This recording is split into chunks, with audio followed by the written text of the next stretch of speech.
हम्म, ठीक है। हाँ, आवाज़ तो आ रही है। चलिए, सॉरी फॉर डिले, लेकिन क्या कीजिएगा, कभी कभी हो जाता है। हम लोग जो है 2-3 मिनट में पहले चीज़ों को रिवाइज करते हैं, फिर आगे बढ़ेंगे, ठीक है। क्या क्या पढ़े थे मोटा मोटी? पहले तो उसका इंट्रो कुछ पढ़े थे, जिसमें परमाणु बताए थे, मुक्त इलेक्ट्रॉन, फ्री इलेक्ट्रॉन क्या है, फिर इलेक्ट्रॉन, प्रोटॉन, न्यूट्रॉन, नाभिक वगैरह सब की, कंडक्टर, इंसुलेटर, फिर आपको बताए थे सेमी कंडक्टर, ये सब क्या होती है। उसके बाद इलेक्ट्रिसिटी पे चर्चा किए थे, जिसमें पहला बताए थे कि चार्ज क्या है, आवेश।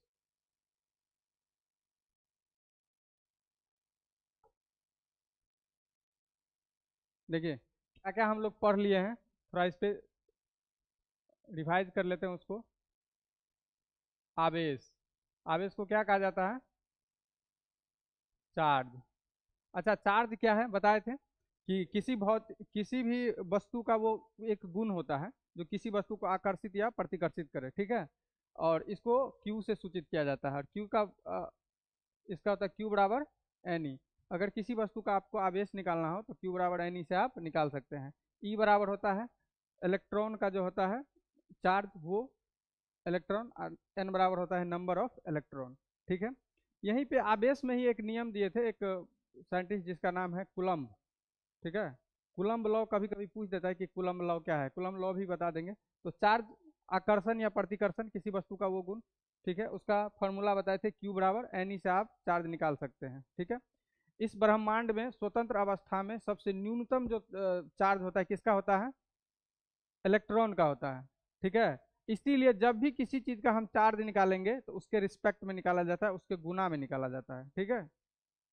यानी कल बताए थे वो 10 रुपया वाला नोट, कि 10 रुपया के बाद अगर कोई नोट मान्य नहीं है, तो अगर किसी के पास कितना भी पैसा हो तो उसका तुलना कहाँ से, 10 रुपया से होगा। जैसे 300 नोट है तो बोलेंगे ओ, यानी कि 30 गो 10 रुपया वाला नोट होगा।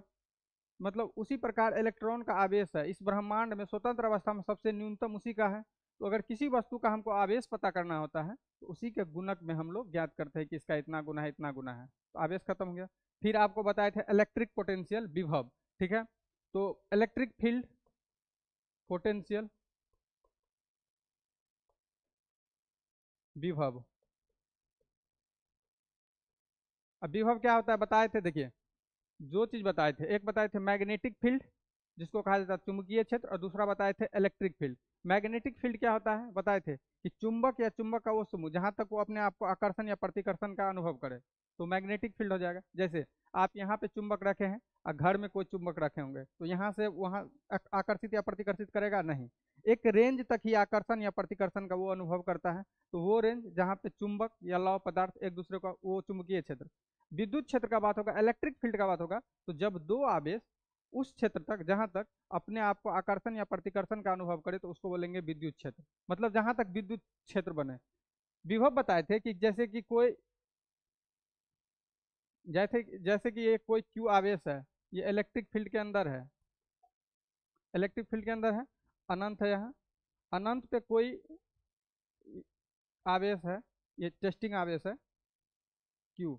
अब ये टेस्टिंग आवेश को, ये इकाई धन आवेश को ये विद्युत क्षेत्र के अंदर लाने में जितना कार्य करते हैं, तो उसी को क्या कहा जाता है? विभव कहा जाता है। तो विभव को लिखते हैं भी से, तो भी बराबर होता है डब्ल्यू यानी कि वर्क अपॉन क्यू। तो विभव समझ में आ गया। अब विभव समझ में आ गया तो विभवांतर भी समझ में आएगा। दो बिंदुओं के बीच के अंतर जो होता है, दो विभव के बिंदुओं के बीच के अंतर को विभवांतर कहा जाता है। जैसे बताए थे कि ये हमारा कोई इलेक्ट्रिक फील्ड है जहाँ पे बिंदु ए है और बिंदु बी है, तो ये बिंदु ए और बिंदु बी के बीच के जो विभव का अंतर होगा वही कहलाएगा पोटेंशियल डिफरेंस, विभवांतर। विभव के और बारे में बताइए, ये क्या है? अदिश राशि है, बताए थे। इसका मात्रक क्या होता है? वोल्ट होता है। Very good. चलिए, इसके बाद आगे देखिए, आगे क्या बताए थे? पोटेंशियल डिफरेंस, जिसको कहा जाता है विभवांतर। तो दो बिंदुओं के बीच के अंतर को विभवांतर कहा जाता है। इसको बोले थे कि देखिए, फिजिक्स में अगर आपको कहीं डिफरेंस या अंतर पता करना हो ना या दिखाना हो, तो डेल्टा से उसको सूचित किया जाता है। क्या? डेल्टा ये दिखाता है परिवर्तन को, क्या चीज को दिखाता है? परिवर्तन को, डिफरेंस को। तो डेल्टा भी से सूचित किया, डेल्टा भी बराबर V B minus V A. यानी कि दो विभव के बीच के जो अंतर होगा वही होगा विभवांतर। विभवांतर बहुत जरूरी है। कोई चालक में, कोई कंडक्टर में कितना धारा बहेगा नहीं बहेगा ये डिपेंड करता है विभवांतर पे। यानी कि कोई चालक में धारा बहेगा, इसके लिए जरूरी है विभवांतर का होना। अगर विभवांतर नहीं होगा तो धारा नहीं होगा, नहीं बहेगा। ठीक है, तो विभवांतर इस ये भी अदिश राशि है और इसका भी मात्रा क्या होता है? वोल्ट। अच्छा, और बताए थे ये जो विभवांतर है इसको वोल्टेज भी कहा जाता है। नहीं बोलते हैं कि ये बैटरी 20 वोल्ट का है, इतना वोल्ट का है। ठीक है, चलिए, तो इतना बात हो गया था। उसके बाद हम लोग आए थे, विभवांतर भी हो गया, विभव भी हो गया। तो अब रेजिस्टेंस बताए थे, आप देखिए रेजिस्टेंस।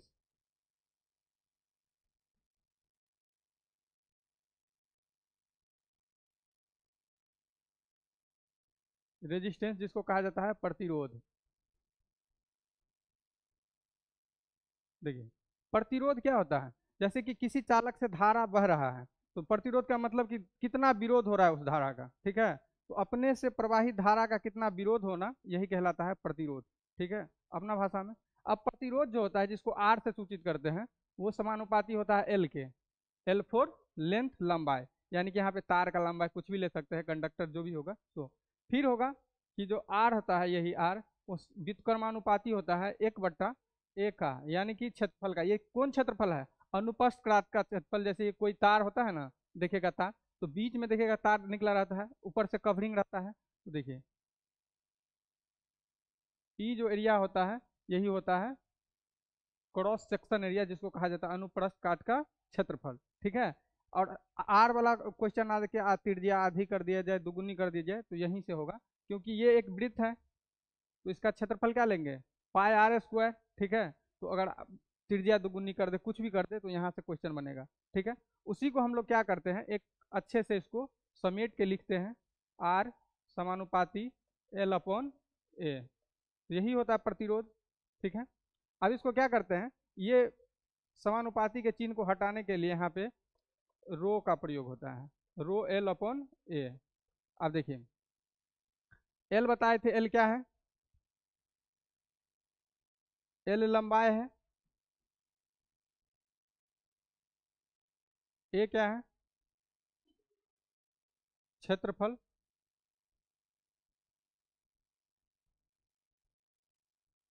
क्षेत्रफल। ये रो क्या है? ये एक नियतांक है जिसको कहा जाता है रेजिस्टिविटी, प्रतिरोधकता। ये जो रो है ये एक नियतांक है, कांस्टेंट है। इस नियतांक का नाम क्या है? रेजिस्टिविटी, प्रतिरोधकता।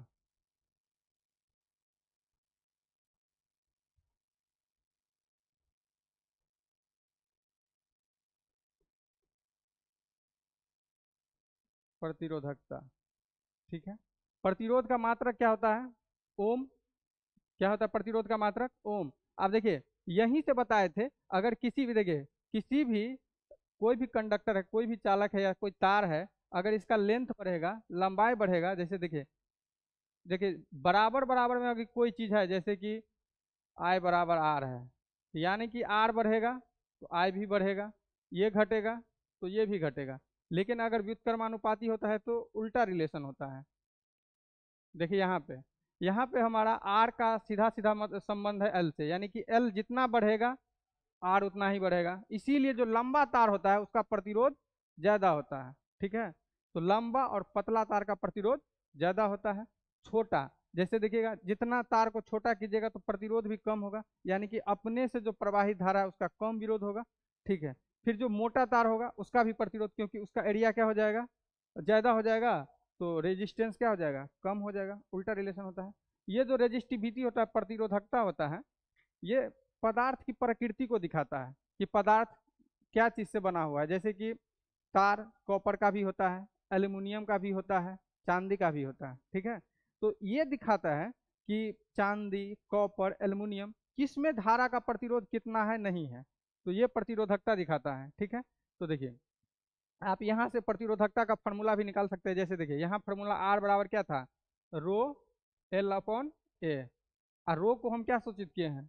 प्रतिरोधकता। तो अब इसको देखिए, आर ए बराबर रो एल, तो अब रो बराबर क्या होगा, आर ए अपॉन एल। देखिए रेजिस्टेंस का होता है मात्रक, रेजिस्टेंस का मात्रक ओम होता है, जिसको ऐसे सूचित किया जाता है।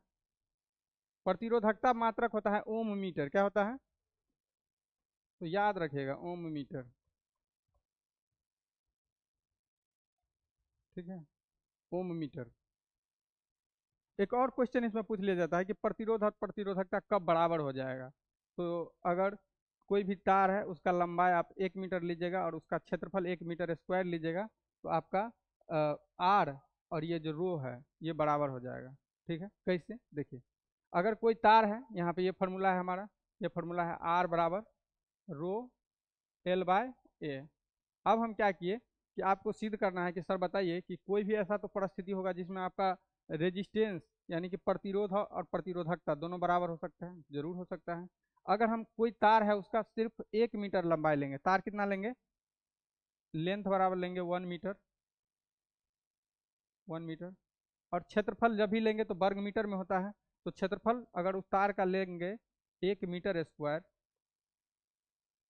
ए बराबर, तब देखिए आर बराबर क्या हो जाएगा, यहाँ पे एल के जगह पे क्या देंगे, एक, यहाँ पे एक, तो आर बराबर क्या हो जाएगा, रो हो जाएगा, होगा कि ना। तो ये क्वेश्चन कभी पूछ लेता है कि प्रतिरोधकता और प्रतिरोध कब बराबर होता है, जब तार की लंबाई 1 मीटर और इसके क्षेत्रफल 1 मीटर स्क्वायर लेंगे तब। इतना बात क्लियर हो गया। फिर इसके बाद पढ़ाए थे चालकता, ये क्लियर है। अब इसके बाद क्या पढ़ाए थे, चालकता। तो चालकता सीधे बताए थे कि आप प्रतिरोध का उल्टा कर दीजिए, 1/प्रतिरोध,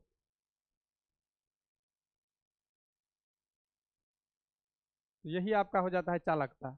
तो चालकता क्या होता है, प्रतिरोध का उल्टा। अब देखिए किसी चीज का आप प्रतिरोध घटाइएगा तो इसका चालकता क्या होगा, बढ़ेगा। अगर चालकता को बढ़ाइएगा तो चालकता को बढ़ाइएगा तो प्रतिरोध घटेगा, और प्रतिरोध को बढ़ाइएगा तो चालकता घटे, उल्टा रिलेशन होता है। अब देखिए 1/प्रतिरोध, अब प्रतिरोध का मात्रा क्या होता है, 1/ओम हो जाएगा, या इसको ओम इनवर्स लिख सकते हैं, या इसको महो लिख सकते हैं, कोई दिक्कत, साइमंस भी कहीं कहीं लिखा रहता है, ठीक है, ये चीज। फिर आपको बता एक विशिष्ट चालकता होता है, ठीक है,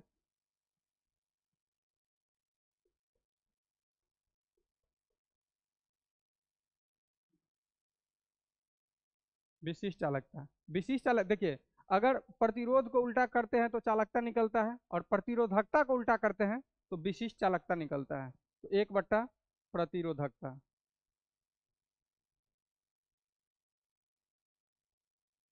रेजिस्टिविटी प्रतिरोधकता को कहा जाता है। अब देखिए आप प्रतिरोधकता का मात्रा क्या लिखे थे अभी, ओम मीटर, अभी लिखे थे ना।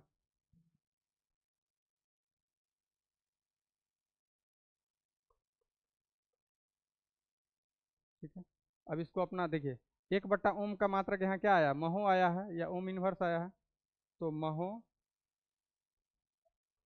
मीटर। इतना हम लोग पढ़ लिए थे, कोई दिक्कत नहीं, समझ में भी आ गया होगा।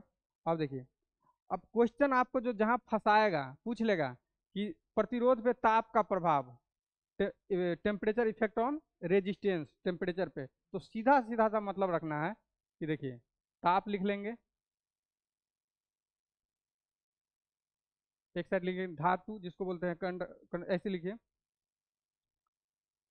चालक, कंडक्टर और अर्धचालक।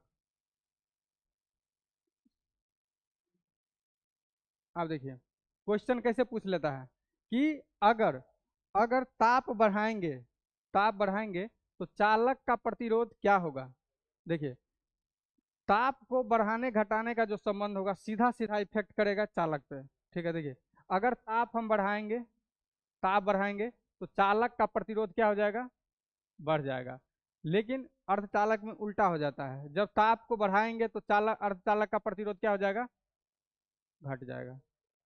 हाँ, ये उल्टा रिलेशन होता है। कभी कभी क्या होता है ना, वही पूछ लेता है कि जब ताप को बहुत निम्न कर दे, जब ताप को बहुत लॉक कर दें, देखिए जब ताप को बहुत लॉक कीजिएगा तो प्रतिरोध का मान भी कम होगा चालक का। ठीक है, तो वही सुपर कंडक्टर की तरह व्यवहार करने लगता है।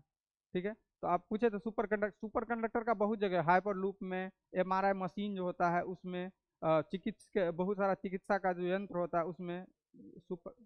हाँ, क्योंकि उसमें ऊर्जा का क्या होता है, जो धारा होता है उसका बहुत कम सा होता है। तो ताप वाला ये कंसेप्ट क्लियर हुआ आप लोगों को? ताप वाला कितना क्लियर हुआ आप लोगों को? ताप बढ़ाएंगे तो रेजिस्टेंस चालक का बढ़ेगा, देखिए उल्टा, अर्धचालक में उल्टा होगा, चालक में जो का त्यों, अगर बढ़ाएंगे तो घटेगा, घटाएंगे तो बढ़ेगा, उससे उल्टा टाइप का। चलिए, उसके बाद क्या पढ़े थे हम लोग? इसके बाद एक नियम बताए थे, नियम ने एक पॉइंट लिखाए थे, देखिए तो क्या है कि किसी जीरो कर दिया जाए टेम्परेचर वाला, एक पॉइंट लिखाए होंगे। अत्यधिक कम तापमान पर चालक अति चालकों की भांति व्यवहार करता है, लिखा दिए थे, सुपर कंडक्टर की तरह व्यवहार करता है। ये पॉइंट बहुत अच्छा है। सुपर कंडक्टर है क्या? आपको अगर पूछ दे कि सुपर कंडक्टर है क्या, तो क्या बताइएगा? जिसमें जिसका प्रतिरोध बहुत न्यूनतम हो, यानी कि वो 0 ओम प्रतिरोध करे, मतलब लगभग ना के बराबर अपने से प्रवाहित धारा का विरोध करे, तो वही ना होता है सुपर कंडक्टर। एक कंडक्टर जिसमें लाइन हो जिससे धारा पास हो, एक सुपर कंडक्टर जिसमें धारा पास तो हो लेकिन उसका कोई विरोध विरोध उतना नहीं हो, यानी कि उसका रेजिस्टेंस 0 ओम के बराबर हो। सुपर कंडक्टर का आप डिफिनीशन लिख लीजिए, क्योंकि भुला जाइएगा, लिखिए सुपर कंडक्टर, वहीं पे लिख लीजिएगा, सुपर कंडक्टर अति चालक जिसको कहा जाता है।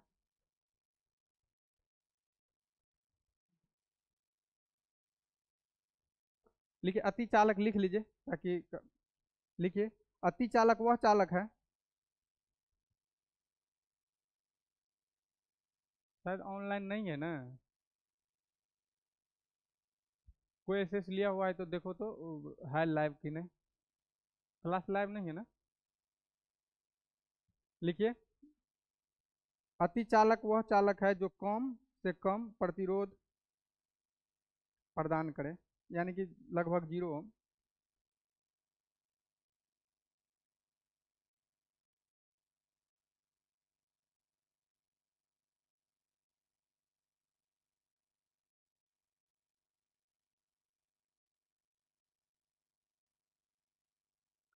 चलिए, तो सुपर कंडक्टर समझ में आ गया।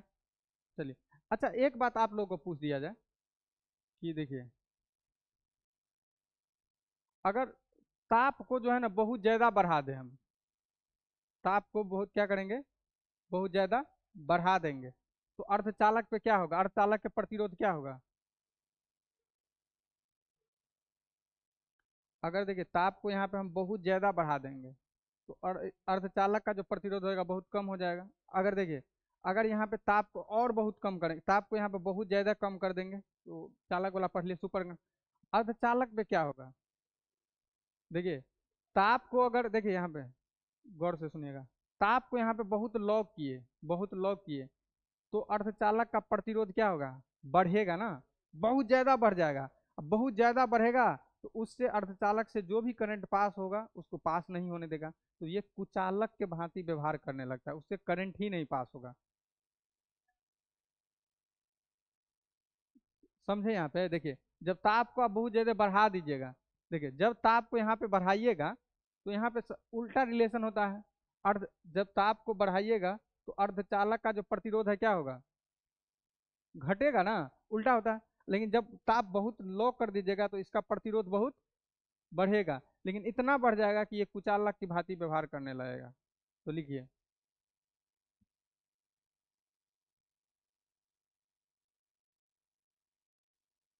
लिखिए जब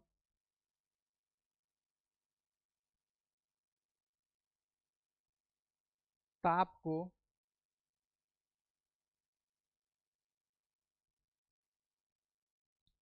बहुत न्यूनतम किया जाता है, यानी कि समझ है ना, 0 डिग्री, 0 केल्विन कर दिया जाए, समझे, 0 केल्विन। तो अगर ताप को बहुत न्यूनतम किया जाए,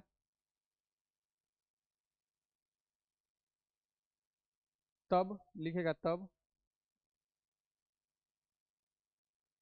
अर्धचालक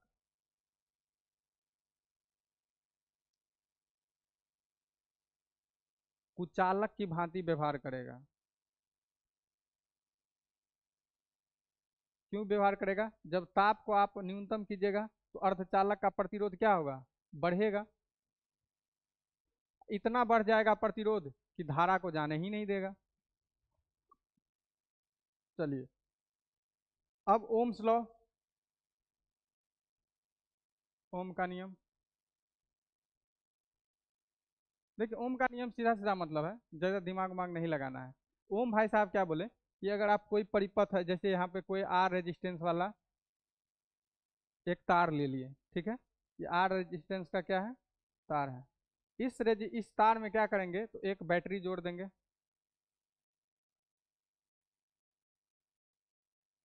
देखिए, बैटरी को जब भी दिखाइएगा तो अगर जहाँ पे देखिए ये बड़ा लाइन होगा उस यहाँ पे प्लस दीजिएगा, छोटा लाइन पे माइनस। ये बड़ा लाइन जो है उच्च विभव को दिखाता है, हाई पोटेंशियल को। ये छोटा लाइन दिखाता है निम्न पोटेंशियल को, लो विभव को, निम्न विभव को, ठीक है। अब इससे जो प्रवाहित धारा है आर, और यहाँ पे भी, तो ओम यही बोला कि जो यहाँ पे प्रवाहित धारा आई है और वोल्टेज भी है वो समानुपाती होगा, ठीक है, भी समानुपाती आई के। इसी को हटाइएगा तो भी बराबर आई आर। इसी को भाषा में ओम बोला कि किसी चालक के सभी भौतिक अवस्थाओं को यदि नियत रखा जाए तो चालक से प्रवाहित धारा आय, देखिए धारा आय और उस पर आरोपित विभवांतर भी एक दूसरे का समानुपाती होगा, ठीक है। तो यही था ओम्स लॉ। ओम्स लॉ समझ जाइएगा ना तो किरचॉफ का नियम भी समझ जाइएगा, कोई दिक्कत नहीं है।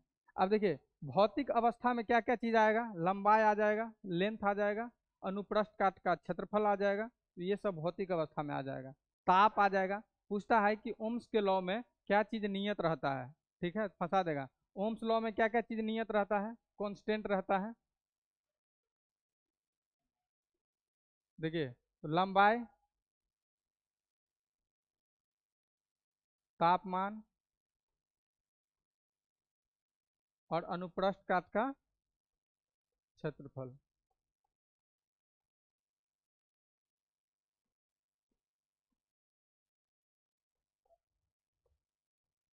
ये तीनों चीज देखिए, सबसे ज्यादा पूछने वाला कि ओम के नियम में क्या चीज नियत रहता है? तापमान, क्योंकि हम लोग टेंथ में परिभाषा ही रहते थे कि नियत ताप पर किसी चालक तार से प्रवाहित विद्युत धारा विभवांतर के समानुपाती होता है। 10वां में यही न रटे थे कि नियत तापमान पर किसी चालक तार से प्रवाहित विद्युत धारा विभवांतर के समानुपाती होता है। ये परिभाषा रट लिए थे, लेकिन यही है, इस प्रकार से ओम भाई साहब बताए थे, तो इसको आप याद रखिएगा। नियत क्या क्या, कांस्टेंट क्या क्या होता है? तो क्षेत्रफल, तापमान और लंबाई। तो ओम के नियम समझ में आ गया। फिर बताए थे कि दो प्रतिरोध को आप दो रूप में जोड़ सकते हैं, एक श्रेणी क्रम में और समानांतर क्रम में। आपके घर के जितने भी उपकरण हैं, टीवी, पंखा, कूलर, कुछ भी, वो सब जो जुड़ा रहता है वो समांतर क्रम में जुड़ा रहता है, ठीक है। देखिए, समांतर क्रम में जुड़े रहने का सबसे बड़ा फायदा क्या है ना कि एक एक चीज खराब भी हो जाएगा तो दूसरा जलता रहेगा। श्रेणी क्रम में क्या है ना कि जैसे कि सबको जोड़े हैं, एक चीज खराब हुआ सब बंद हो जाए। जैसे कि वो जो भुकचुकिया बॉल होता है, देखिएगा, अगर एक वो खराब हुआ तो पूरा खराब हो जाता है। क्यों? क्योंकि वो श्रेणी क्रम में होता है। श्रेणी क्रम में यही चीज होता है कि एक खराब तो उसका पूरा वायर खराब। समांतर क्रम में ऐसा नहीं है। समांतर क्रम में आप बहुत चीज को जोड़ते हैं एक साथ। तो एक, जैसे कि ये हमारा पंखा वाला वायर खत्म हो गया, तो ऐसा नहीं कि टीवी वाला, फ्रिज वाला भी खत्म हो जाएगा, ये चलते रहेगा। समांतर क्रम के साथ है। तो आपको ये भी बता दिए थे सीरीज में कैसा जोड़ा जाता है। सीरीज क्रम में आर इक्वावेलेंट बराबर R1 plus R2 dot dot जितना होगा अपना, ये सीरीज में जोड़ा जाता है। मतलब श्रेणी क्रम में अगर प्रतिरोध को जोड़ना होगा तो कैसे जोड़ेंगे? R equivalent R1 plus R2, सीधा सीधा जितना प्रतिरोध होगा जोड़ दीजिएगा। समानांतर क्रम में कैसे जोड़ेंगे? R equivalent 1/R1 plus 1/R2 dot dot जितना हो जोड़ लीजिएगा। याद रखना है, समांतर क्रम में आंसर कैसे लिखेंगे? उल्टा के लिखना होता है। जैसे बताए थे कि हम क्वेश्चन दिए थे कल कि 4 ओम का एक प्रतिरोध है और दूसरा 5 ओम का प्रतिरोध है। आप उसको दोनों में जोड़िए, श्रेणी क्रम में भी जोड़िए और समानांतर क्रम में भी जोड़िए। तो देखिए, श्रेणी क्रम में तो सीधा जोड़ देंगे, कोई तामे झाम नहीं है। 4 प्लस 5 कितना हो जाएगा? 9 ओम। श्रेणी क्रम में प्रतिरोध को जोड़ना होगा तो कोई दिक्कत है? सीधा सीधा जोड़ देंगे। समानांतर कर में दिक्कत होता है। समांतर कर में क्या होता है, एक बट्टा ऐसे जोड़ा जाता है, एक बट्टा आर इक्विवेलेंट बराबर एक बट्टा आर वन, तो हो जाएगा एक बट्टा चार प्लस एक बट्टा पाँच। ठीक है, ये हो जाएगा 9/20। इसका जो आंसर आएगा ना, तो उसको उलट के लिखा जाता है 20/9। क्या करता है बहुत बच्चा, तो ऐसे ही रूप में उसका आंसर छोड़ देता है, तो उसको ऐसे रूप में नहीं छोड़िएगा, गलती हो जाएगा। जब भी आपको समांतर क्रम में प्रतिरोध को जोड़िएगा तो उसको उल्टा के लिखना है। तो दोनों क्रम में बता दिए थे। चलिए, कोई एक पॉइंट लिखाए थे आपको कि घर के उपकरणों को समांतर क्रम में जोड़ा जाता है। टीवी, फ्रिज, कूलर, बोल देगा किस क्रम में जोड़ा जाता है। ठीक है, तो समांतर क्रम लिखे यहाँ तक। देखिए, बात लिखे हैं जो बोले हैं, घर के उपकरणों को लिख लिए हैं। घरों के सभी वैद्युत उपकरणों को समांतर क्रम में लगाए जाते हैं। चलिए ठीक है। इसके बाद कुछ इंस्ट्रूमेंट है इलेक्ट्रिक से संबंधित, जैसे कि फ्यूज वायर। पहला क्या पढ़े थे, फ्यूज। इसके बारे में क्या क्या पढ़ लिए थे, देखिए। हाँ, इसका जो गलनांक होगा,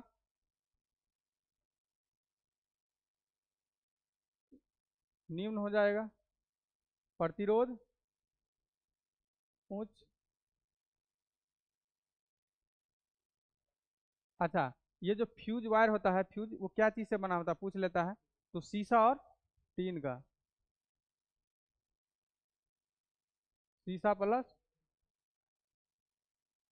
शीशा को पीबी भी कहा जाता है, प्लम्बम। ठीक है, और टीन को कहा जाता है एसएन। समझ में आ गया। तो फ्यूज वायर शीशा प्लस टीन का बना होता है, गलनांक निम्न होता है, प्रतिरोध उच्च होता है।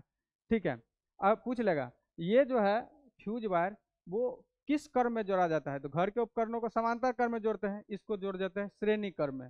किस क्रम में जोड़ते हैं,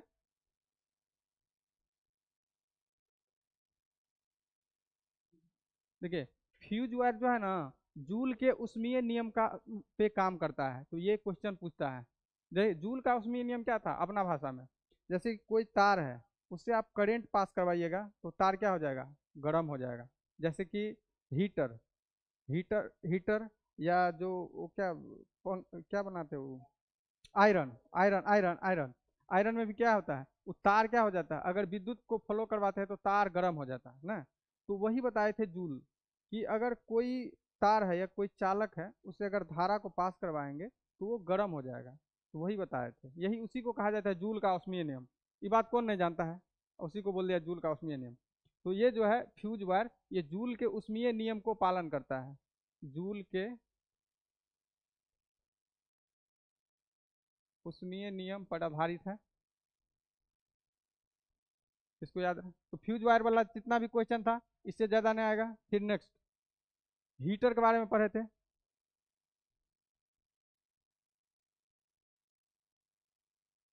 चलिए, हीटर में क्या क्या पढ़ाई पढ़े थे आप लोग, कि इसका गलनांक क्या होता है, उच्च होता है, और उसका प्रतिरोध भी उच्च होता है, उच्च होता है। और उसके बाद हीटर का जो तार होता है क्या चीज से बना होता है, नाइक्रोम से। और नाइक्रोम एक अलॉय है, मिश्रण है किस किस का, निकेल और क्रोमियम का, निकेल और क्रोमियम का। ठीक है, इतना पढ़ लिए थे। चलिए, अब आपको नेक्स्ट नेक्स्ट पढ़ना है इलेक्ट्रिक बल्ब, विद्युत बल्ब जो होता है फिलामेंट वाला, उसके बारे में। ठीक है, चलिए।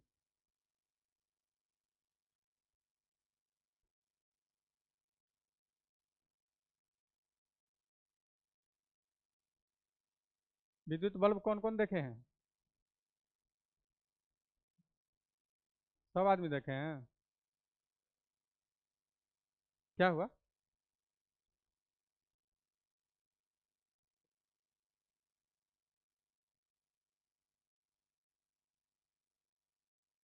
देखिए आप एक चीज गौर किए हैं, जो एलईडी वाला बल्ब होता है और ये जो फिलामेंट वाला बल्ब होता है, इसमें दोनों में क्या अंतर है। एक चीज गौर कीजिएगा, जैसे आप ट्यूब लाइट सबको देखिएगा ना, तो इसमें कुछ कुछ ऐसे ऐसे ऐसे ऐसे चलते रहता है। ठीक है, तो वो चलता है, लेकिन जो फिलामेंट वाला बल्ब होता है वो जलता है। ठीक है, उसमें कुछ नहीं होता। तो फिलामेंट यहाँ पे देखिए, जो फिलामेंट रहता है, पूछ लेता है कि जो बल्ब का फिलामेंट होता है वो किस चीज़ का बना होता है, तो वो टंगस्टन का बना होता है। उसका जो है फिर पूछ लेता है कि टंगस्टन कितना डिग्री उसका गलनांक और प्रतिरोध दोनों पूछ लेता है। बहुत ज्यादा गलनांक है उसका, लगभग 3300 डिग्री। देखिए,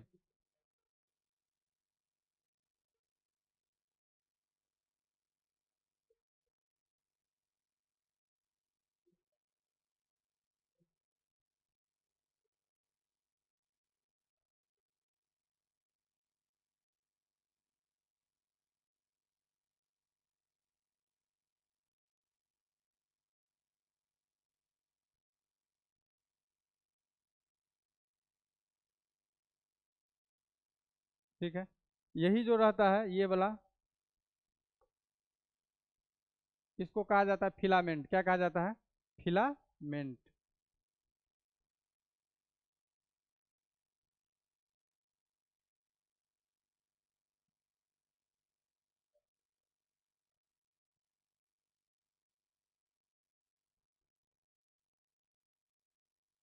फिलामेंट, ये जो फिलामेंट है इसका गलनांक यानी कि मेल्टिंग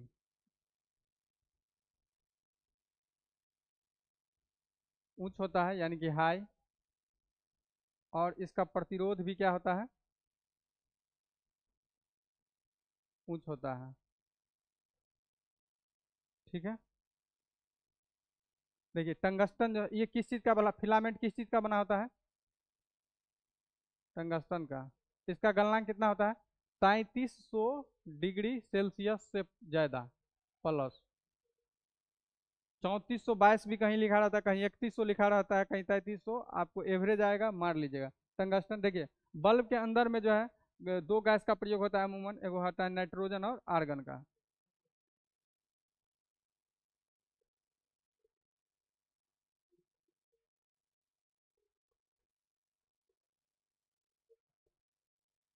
चलिए इतना लिखिए।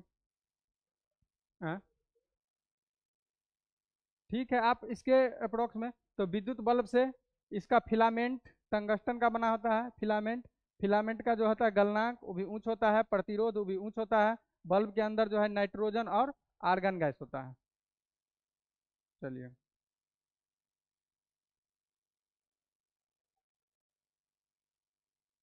कोई भी धातु कहाँ से प्राप्त करते हैं? खनन करके ना प्राप्त करते हैं बस। आप केमिस्ट्री में पढ़ते होंगे ना, धातु कर्म खनिज फलाना कैसे कैसे प्राप्त होता है उसका अयस, ये सबसे। चलिए अब लिखेंगे गैल्वेनोमीटर। देखिए, आमीटर और गैल्वेनोमीटर क्या अंतर है? देखिए, दोनों का काम होता है धारा को मापने का ही, लेकिन आमीटर क्या करता है ना, बहुत बड़ा धारा को मापता है। गैल्वेनोमीटर क्या करता है? छोटा धारा को मापता है। अगर कहीं भी थोड़ा भी करंट होगा ना तो गैल्वेनो, जैसे देखिए कोई भी उपकरण आपका खराब रहता है, मिस्त्री के पास जाएगा तो सबसे पहले आमीटर नहीं गैल्वेनोमीटर देखेगा, कम से कम धारा कहीं आ रहा है कि नहीं आ रहा है। ठीक है, ऐसे जो है मशीन वाला दूगो सटाएगा नहीं सटा, ऐसे निकाल के सटाएगा। तो गैल्वेनोमीटर और आमीटर दोनों धारा को ही मापता है। ठीक है, आमीटर जो है बड़ा धारा को मापता है, बड़ा धारा। गैल्वेनोमीटर बहुत छोटा धारा को मापता है। चलिए, तो आप लिखिए गैल्वेनोमीटर, यहाँ तक लिख लिए।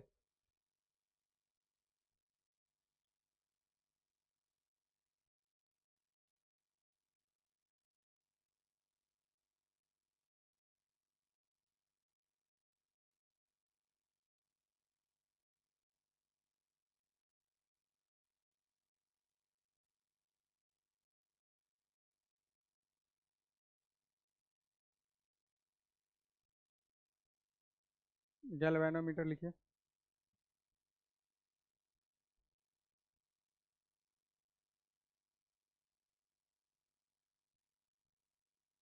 लिखिएगा गैल्वेनोमीटर, लिखिए गैल्वेनोमीटर पॉइंट देखे,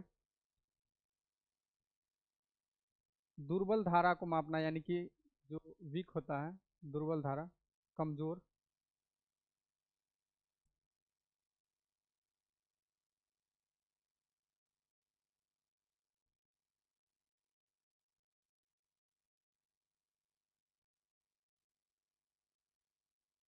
दुर्बल धारा को मापना।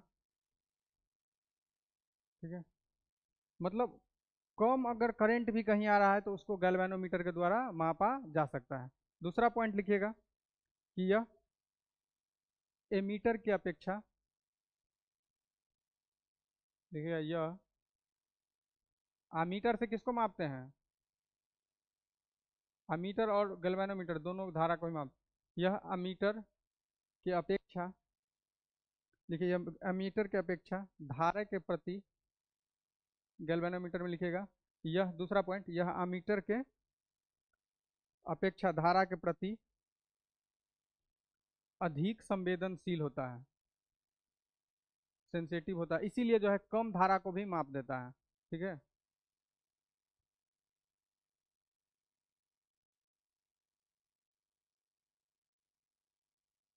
और इसको विद्युत परिपथ में किस क्रम में जोड़ा जाता है? श्रेणी क्रम में।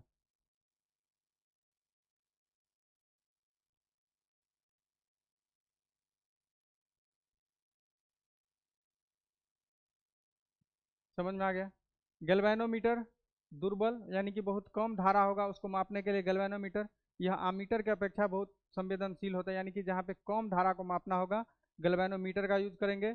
अगर विद्युत उपकरण में जोड़ेंगे इसको तो श्रेणी क्रम में जोड़ेंगे। किस क्रम में? सीरीज में, सीरीज कॉम्बिनेशन में इसको जोड़ेंगे। ठीक है। आप अगला जो लिखे वो लिखिए आमीटर। ठीक है। एमीटर।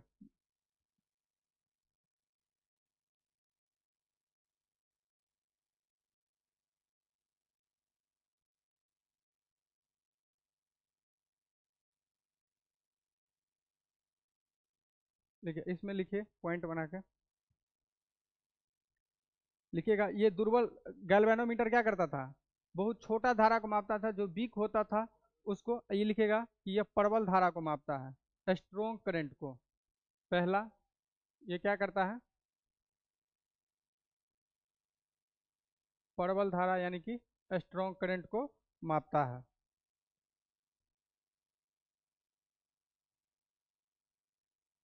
ठीक है।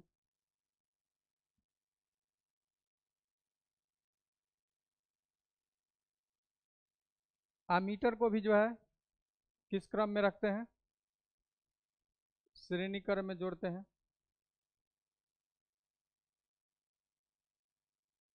श्रेणी क्रम में जोड़ते हैं।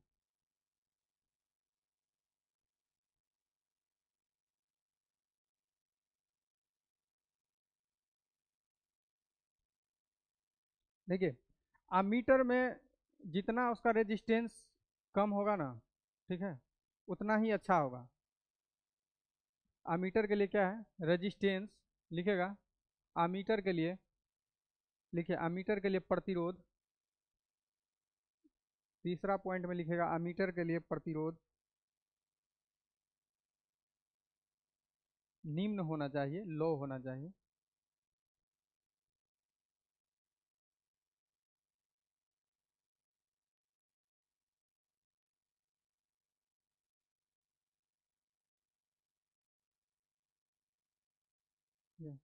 एक और क्वेश्चन पूछता है कि आदर्श आमीटर का रेजिस्टेंस कितना होता है? आदर्श आमीटर जो होता है, आइडियल आमीटर, उसका रेजिस्टेंस 0 होता है। लिखिए चौथा पॉइंट में लिखेगा कि आदर्श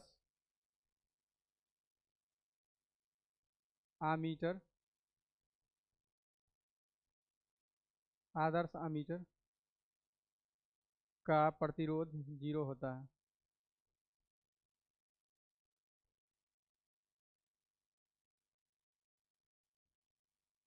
आदर्श आमीटर को आइडियल आमीटर कहा जाता है।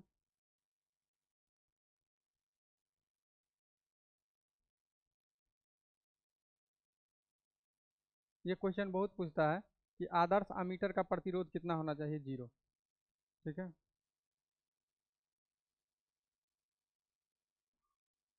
अब लिखिए वोल्ट मीटर। अगला लिखिए वोल्ट मीटर। लिख लिए ये?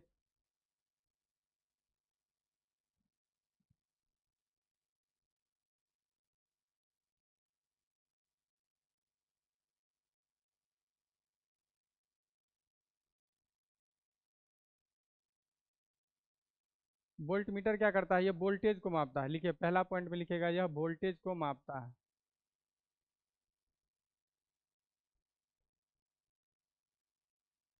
लिखिए वोल्टेज को मापता है।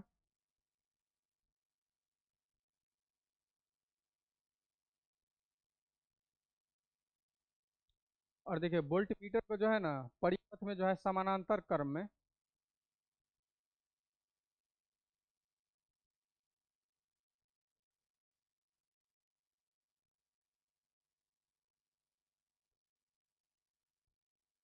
जोड़ा जाता है।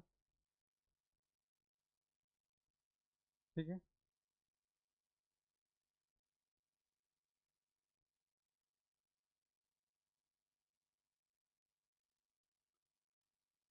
तीसरा पॉइंट लिखिएगा, इसका प्रतिरोध उच्च होना चाहिए।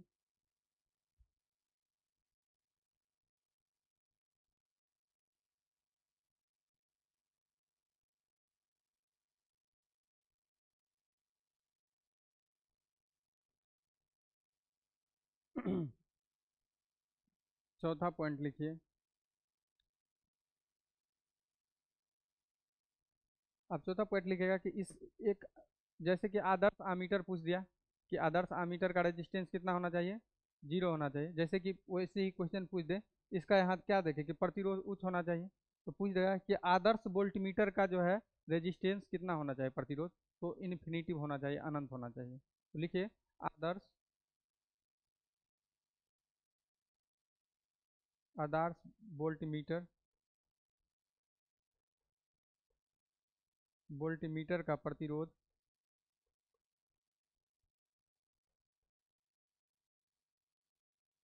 इन्फिनिटिव ऐसे, यानी कि अनंत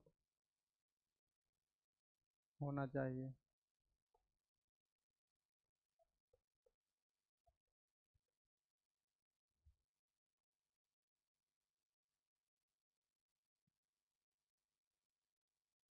ठीक है, चलिए।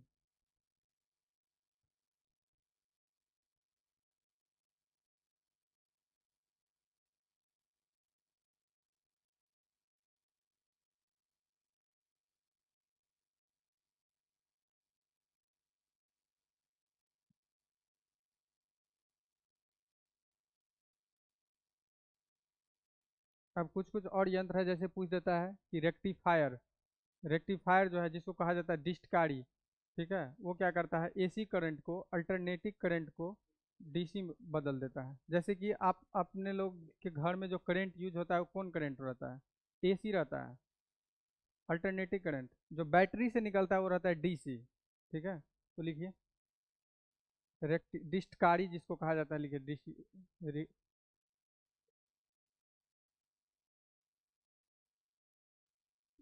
ऐसे लिखे थे डिस्टकारी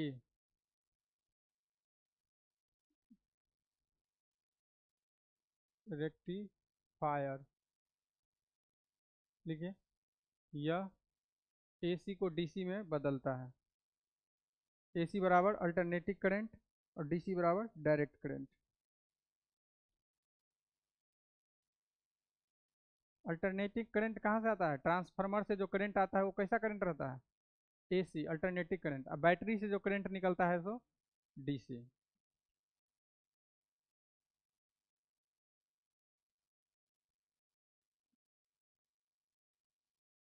एसी को किस में कन्वर्ट करता है, डीसी में। ठीक है, पूछ देगा कि कौन सा इंस्ट्रूमेंट्स या कौन सा यंत्र जो है एसी को डीसी में कन्वर्ट करता है, तो डिस्टकारी रेक्टिफायर। एसी होता है अल्टरनेटिंग करंट,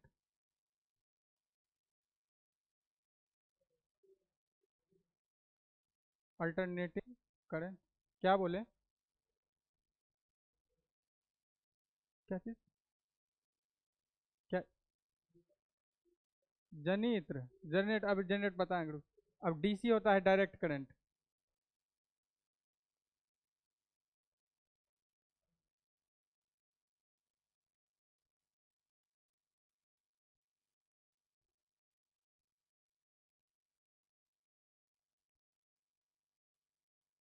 डायरेक्ट करंट। ठीक है, अब देखिए एसी करंट कहाँ से आता है, ट्रांसफार्मर से।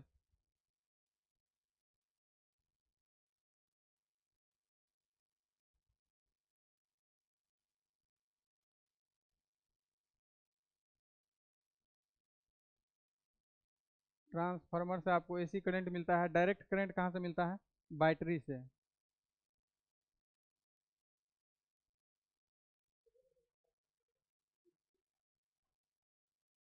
तो बैटरी लगा रहता है ना, डीसी करंट फिर उसको चेंज किया जाता है। अब देखिए इन्वर्टर जो आप अपने घर में लगाते हैं, इन्वर्टर ये क्या करता है, ये डीसी को एसी में बदलता है, ठीक है। डायरेक्ट करंट को अल्टरनेटिंग करंट में बदलता है। समझ में आ गया। अब इन्वर्टर लिख लीजिए। इन्वर्टर।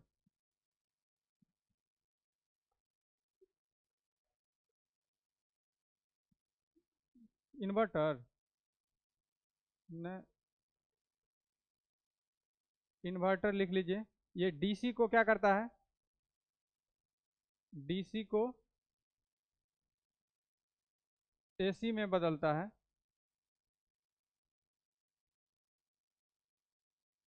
एसी में बदलता है, लिख लीजिए।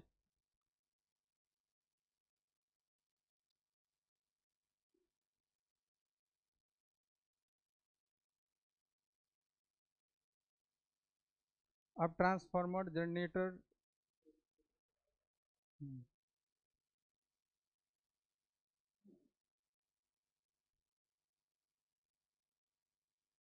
अब देखिए हम लोग एक, अच्छा कूलम्ब लॉ लिख लीजिए ना, कूलम्ब लॉ नहीं तो छूट जाएगा। लिख लिए। चलिए आप लिख लीजिए कूलम्ब लॉ, मतलब कूलम्ब का नियम, नहीं तो भूल जाइएगा।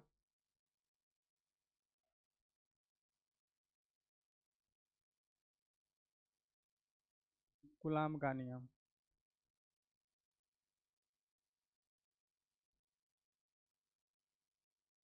Coulomb law. देखिए कूलम्ब क्या बोले थे।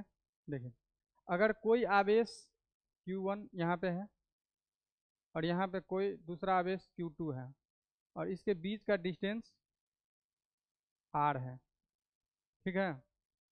Q1 एक आवेश यहाँ है, दूसरा यहाँ पे Q2 आवेश है, और दोनों के बीच की डिस्टेंस R है।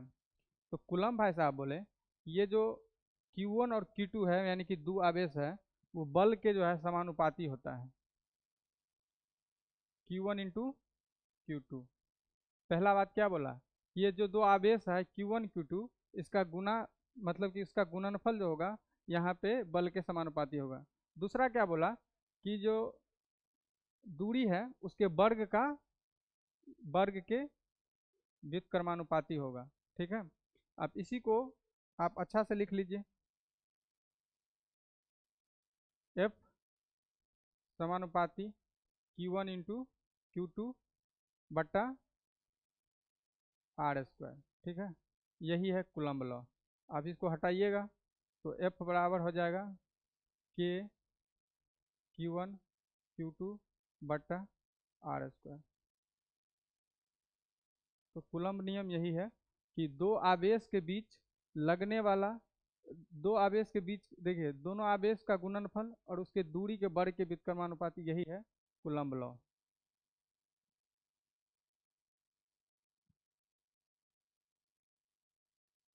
भाषा में लिखिएगा कि इसे समझ जाइएगा।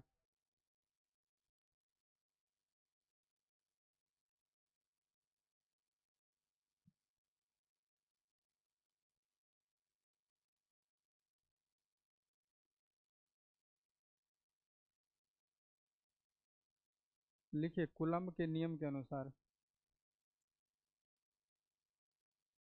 कूलम्ब के नियम के अनुसार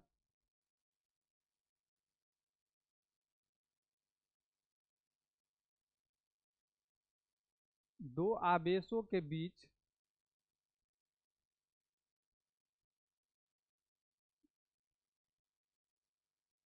लिखे यानी दोनों आवेशों के,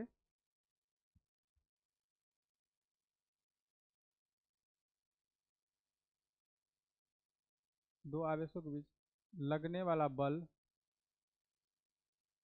दो आवेशों के बीच लगने वाला बल, लिखे बल आवेश के गुणनफल के समानुपाती, ये जो आवेश है उसके गुणनफल का समानुपाती, तथा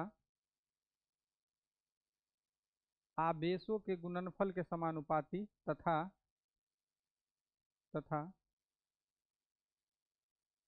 उनके दूरी के वर्ग का, लिखे इनके दूरी का जो वर्ग है,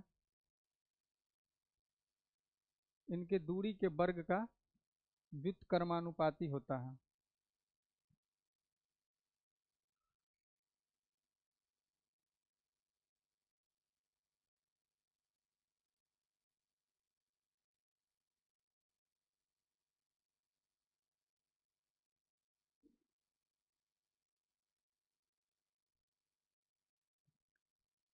समझे, यही कूलाम नियम था। देखिए अब है ट्रांसफॉर्मर, देख लीजिए।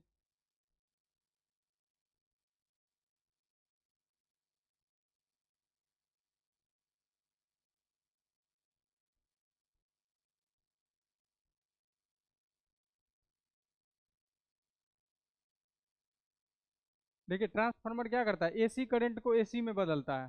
क्या करता है ट्रांसफार्मर, एसी करंट को एसी में ही बदलता है, इन्हें उल्टा पुल्टा कर लीजिएगा। देखिए ट्रांसफार्मर दो टाइप का होता है। एक होता है step up transformer,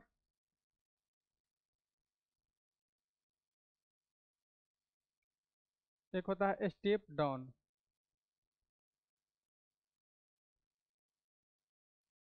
step down, ठीक है। मेनली ट्रांसफार्मर का यूज क्यों किया जाता है, ट्रांसफार्मर का यूज जो होता है वो वोल्टेज को घटाने और बढ़ाने के लिए किया जाता है, ठीक है। तो एक पॉइंट देके लिखिए, लिखिए पहले पॉइंट देके एक, कि ट्रांसफार्मर, ट्रांसफार्मर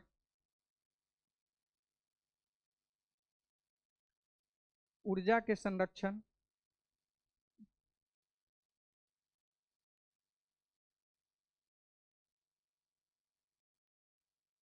ट्रांसफार्मर ऊर्जा संरक्षण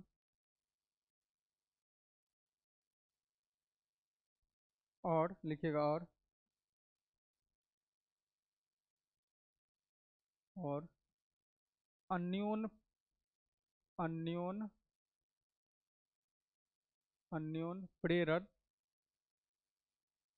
जिसको कहा जाता है म्यूचुअल इंडक्शन,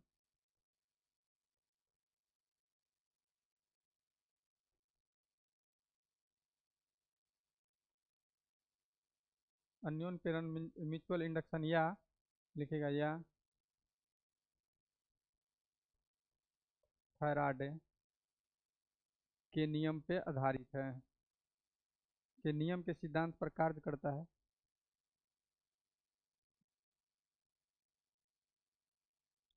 देखिए ट्रांसफार्मर ऊर्जा के संरक्षण और अन्योन प्रेरण या फैराडे के सिद्धांत पर कार्य करता है।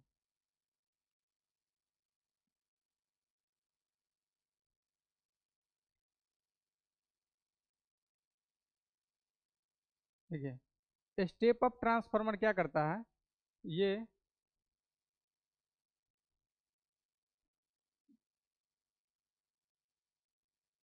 वोल्टेज को बढ़ा देता है, समझे, ये वोल्टेज को बढ़ा देता है, और जो करंट होता है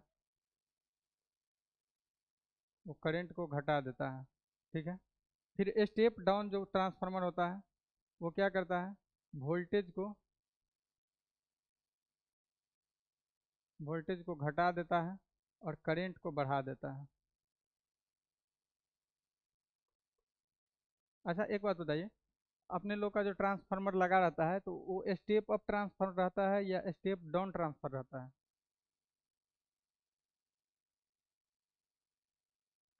स्टेप डाउन ट्रांसफार्मर रहता है या स्टेप अप। देखिए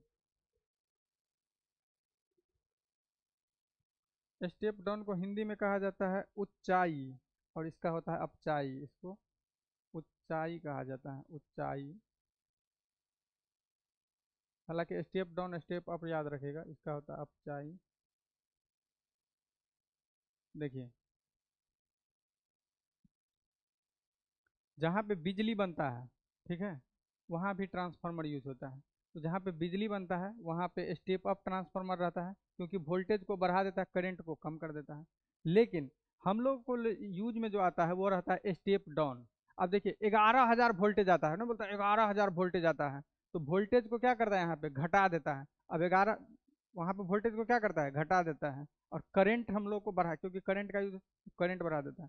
तो हम लोग को जो यूज में आता है ट्रांसफार्मर उसको कहा जाता है स्टेप डाउन, क्योंकि 11,000 को क्या करता है वो कम करता है, 440 वोल्ट में न कन्वर्ट करता है, तो वो वोल्टेज को घटा रहा होता है। तो इसीलिए जो हम लोग को यूज में आता है जो लगा रहता है, तो ये स्टेप डाउन ट्रांसफार्मर है। ट्रांसफार्मर जो है अन्योन प्रेरण, जिसको म्यूचुअल इंडक्शन, फैराडे का नियम या ऊर्जा संरक्षण के सिद्धांत पर कार्य करता है, ठीक है। चलिए अब है एक किरचॉफ का नियम। किरचॉफ जो है दो नियम दिया था, उसको पढ़ लीजिए। लास्ट है। आज तो ऐसे आधा घंटा खत्म हो जाएगा।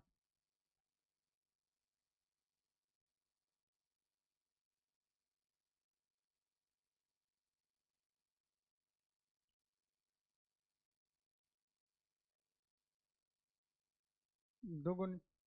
एक एक और पहले, इससे पहले जो है आप लोग जूल का उष्मीय प्रभाव देख लीजिए, तब कूलाम नियम पर अति पढ़ेंगे, किरचॉफ का नियम।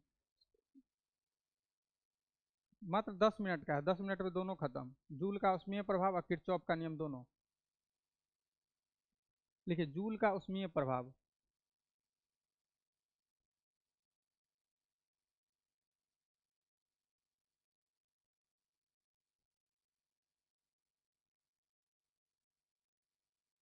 जूल का उष्मीय प्रभाव।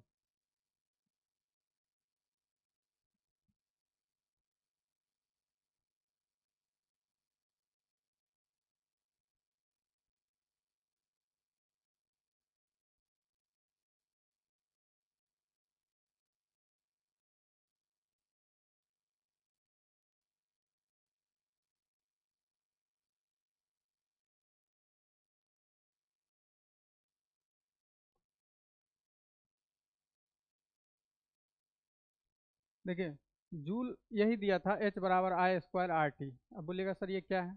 कहा कि अगर कोई चालक है, कोई चालक तार है, अगर इसे हम धारा लगातार बहाएंगे, धारा गुजारेंगे, तो क्या होगा, वो तार गर्म हो जाएगा। ठीक है, तो इसी ये संबंध दिया था। H बराबर I² RT, ये जूल का उष्मीय प्रभाव है, यही जूल का नियम है, जूल का उष्मीय प्रभाव। H बराबर I², I बराबर धारा, R रेजिस्टेंस और T टाइम। मतलब किसी तार को कितना समय तक आप गर्म करते हैं, कितना समय में गर्म करते हैं, कितना गर्म होता है नहीं, तो ये जूल का उसमें ये सिर्फ याद रखना है कि H बराबर I²RT। ठीक है, चलिए जूल का उसमें नियम लिखिएगा। खाली ये चीज याद रखिए ना, खाली याद रखिए ना, कोई कोई जो परिपथ है उसमें धारा गुजर रहा है तो कितना जल्दी वो गर्म होता है, वो जूल बताए थे। जैसे कि आपका फिलामेंट कितना जल्दी गर्म होता है, आपका जितना भी इलेक्ट्रिक में गर्म, जैसे हीटर उटर जो गर्म होता है, वो जूल के उष्मीय प्रभाव पे काम करता है। समझे। चलिए, अब किरचॉफ का 2 नियम है। एक होता है KCL और दूसरा होता है KVL। एक होता है करंट लॉ, एक होता है वोल्टेज लॉ। क्या है देखिए, ओम का नियम हम लोग अभी पढ़े हैं ना। तो क्या पढ़े ओम का नियम, कि किसी चालक तार से प्रवाहित विद्युत धारा जो है I, वो समानुपाती होता है किसके, वोल्टेज के। V बराबर I पढ़े थे। तो किरचॉफ का मतलब वो ब्रॉड लेवल पे चीजें हैं, वो बड़ा बोला, ये एक के लिए बोला था, वही है। अब देखिए क्या है, देखिए किरचॉफ लॉ।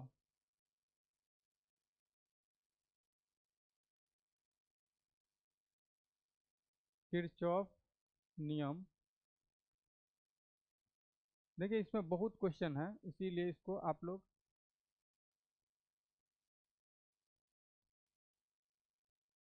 किरचॉफ्स लॉ देखिए। किरचॉफ्स 2 नियम दिए थे। पहला नियम जिसको कहा जाता है,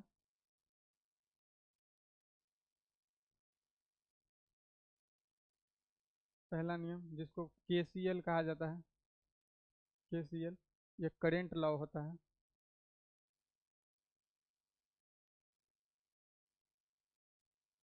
करेंट लॉ ये जो है आवेश के संरक्षण पे आधारित है।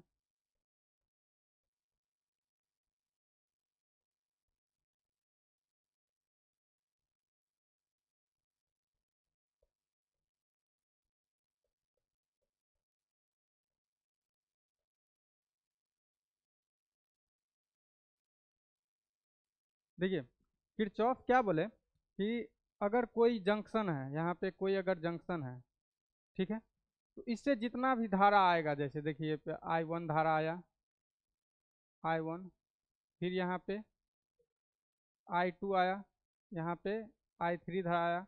अब देखिए I4, I6 कुछ लीजिए। तो किरचॉफ बोला कि यदि हम किसी बिंदु को ये जंक्शन मान लीजिए और इससे धारा गुजारेंगे, ठीक है, तो जितना धारा आएगा, ठीक है, जितना धारा आएगा और जितना धारा जाएगा, ये दोनों का मान आपस में बराबर होगा। यानी कहने का मतलब कि जंक्शन पर जितना भी धारा है उस इसका सभी का योग 0 होगा। ठीक है, यही है किरचॉफ का पहला नियम। और किरचॉफ का पहला नियम जिसको करंट लॉ, करंट का नियम कहते हैं, वो आवेश के संरक्षण, क्योंकि आवेश के प्रवाह को ही तो विद्युत धारा कहा जाता है। ठीक है, तो ये पहला नियम आवेश संरक्षण के सिद्धांत पर काम करता है। पहला नियम क्या है कि सिग्मा आई इक्वल्स टू 0, यानी कि जंक्शन पे जितना भी धारा रहेगा उसके सभी का योग 0 होगा। ठीक है, तो सिग्मा आई बराबर 0, ये जंक्शन रूल लिख लीजिएगा ऐसे। इस पे जितना भी धारा होगा सबका योग क्या होगा, 0 होगा। दूसरा दूसरा नियम जो है इनका वो है KVL.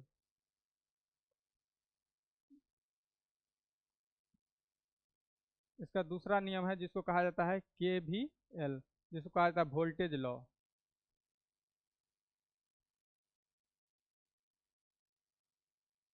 Voltage law, voltage law, और ये जो है ऊर्जा संरक्षण के सिद्धांत पर आधारित है। ये क्वेश्चन पूछता है कि पहला नियम किस पे, आवेश संरक्षण के सिद्धांत पर, क्या है, तो सिग्मा आई बराबर 0, यानी कि जितना भी धारा है उसका कुल का योग क्या होगा, 0।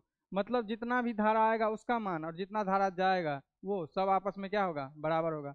जैसे देखिए ये पॉइंट है, यहाँ से 5 को धारा जाएगा तो 5 धारा बाहर भी निकलेगा, तो इसका जितना मान इसका जितना मान दोनों का मान बराबर होगा। जब ये मान बराबर होगा तो योग सबका। दूसरा कि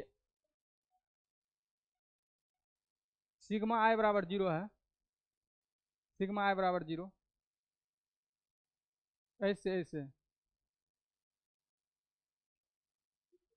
ऐसे उल्टा दीजिए, सिग्मा आई बराबर 0। या आप ऐसे भी लिख सकते हैं, देखिए I1 plus I2 plus I3 बराबर I4 plus I5 plus I6, मतलब जितना धारा यहाँ पे है इसके योग का बराबर होगा इसके। यही है, बात को आप लिख दिए। केवीएल जिसको वोल्टेज लॉ कहा जाता है, और यह जो है ऊर्जा संरक्षण के सिद्धांत पर आधारित है।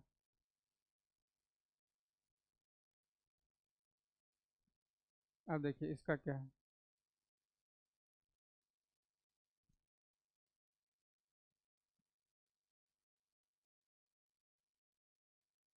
जैसे यहाँ पे कोई परिपथ है,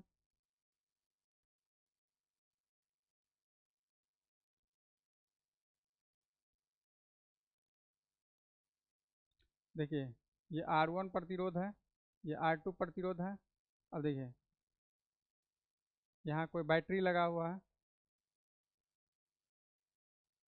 यहाँ भी है, यहाँ I है, यहाँ भी I है।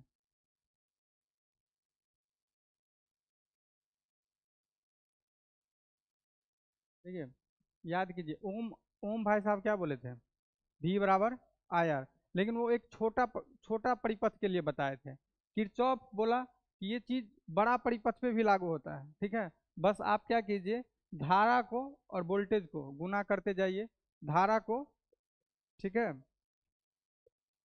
आप धारा को और प्रतिरोध को गुना करते जाइए, जोड़ते जाइए, उसका सारा का सारा योग जो है ना वोल्टेज के बराबर होगा। अगर आप IR1 प्लस IR2 जितना IR3 जो भी होगा वो बराबर हो जाएगा वोल्टेज के। ठीक है, ये यही था किरचॉफ का सेकंड नियम। ये ओम का नियम का ही विस्तृत है, ओम जो नियम दिया था ना इसका ही विस्तृत पार्ट दिया था ये।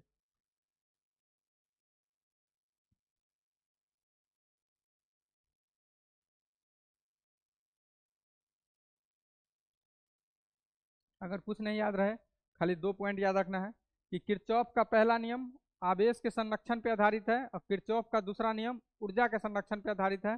इसमें जंक्शन रूल कहा जाता है पहला को, जिसमें 0 होता है, सिग्मा आई बराबर 0। इसमें याद रखेगा I R one plus IR2 बराबर वोल्टेज, मतलब कि धारा और रेजिस्टेंस का गुणनफल वोल्टेज के बराबर होगा। ये बड़ा चीज के लिए बताया था, तो ओम का ही विस्तृत रूप बताया था। ठीक है, तो हमारा इलेक्ट्रिसिटी लगभग चीजें, आप कुछ कुछ फैक्ट है वो आप देख भी सकते हैं, हम लिखा भी देंगे। चलिए मिलते हैं नेक्स्ट क्लास में। जय हिंद।